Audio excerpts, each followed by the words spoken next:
मेरी परिवार से बात हुई, मेरी उस बिटिया से भी बात हुई। मैं उस बहादुर बिटिया की हिम्मत की दाद देता हूँ कि उसने इस अपमान के खिलाफ लड़ाई लड़ी।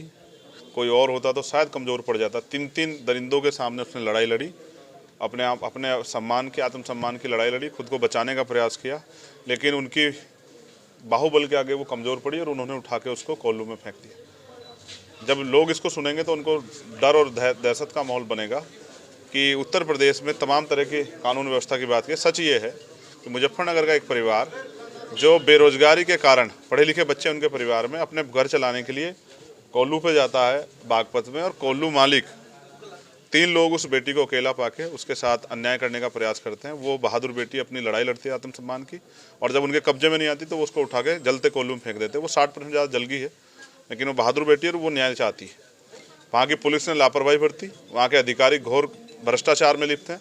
अदरवाइज बहन बेटी के सम्मान के मामले में ठोस कार्रवाई होनी चाहिए थी, और जो उसका भाई पीड़िता का रिपोर्ट लिखवाने का, उसको वापस आते उसको भी पकड़ के पीटा गया, उसकी जान को भी खतरा है, लेकिन ना पुलिस को कोई दिखाई दे रहा है, ना सरकार को दिखाई दे रहा है। आज मैं उस परिवार से मिलने आया हूँ, उनको ये विश्वास दिलाने कि वो अकेले नहीं है। मैं यहाँ के डॉक्टर से बात करूँगा, उन अधिकारियों से बात करूँगा। ये लापरवाही उत्तर प्रदेश में नहीं चलेगी।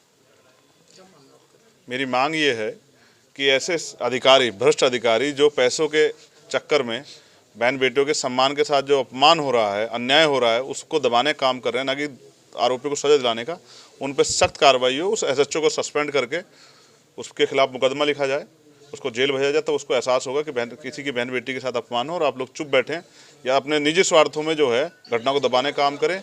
ये सही नहीं। दूसरा, इस परिवार के बारे में सरकार और सरकार जुड़े लोग भी सोचें कि ये परिवार कैसे सर्वाइव करेगा। वो बेटी, उसकी क्या दोष है? वो तो अपने परिवार को पालने के लिए वहाँ गई थी, लेकिन आज उसके साथ ये जो घटना हुई है, ये उत्तर प्रदेश सरकार की लापरवाही और उनके सरकार में जो गुंडा राज चल रहा है उसकी वजह से हुई। तो सरकार को चाहिए कि उस परिवार की सुध ले और उस बेटी को अच्छे से अच्छा बेहतर इलाज करके उन आरोपियों को सजा दिलाने में मदद करे और इस परिवार का संरक्षण करे। और मुझे उम्मीद नहीं है कि जो मुख्यमंत्री दलित सम्मेलन की बात करते हैं, दलितों के हितों की बात करते हैं, दलित साथ भोजन करने की बात करते हैं, उनको इस बेटी की चीखें नहीं सुनाई दी।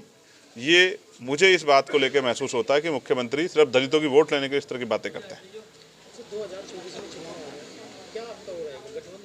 मैं इसीलिए लड़ रहा हूं कि बहन बेटियां सुरक्षित रहे। जिन मुद्दों को मुद्दा नहीं समझा जाता उन पर चर्चा हो, इसीलिए एक सशक्त आवाज़ की जरूरत पार्लियामेंट में। इसीलिए हम लोग नगीना से मजबूती चुनाव लड़ रहे हैं। हम जीतेंगे भी, हमें भरोसा है।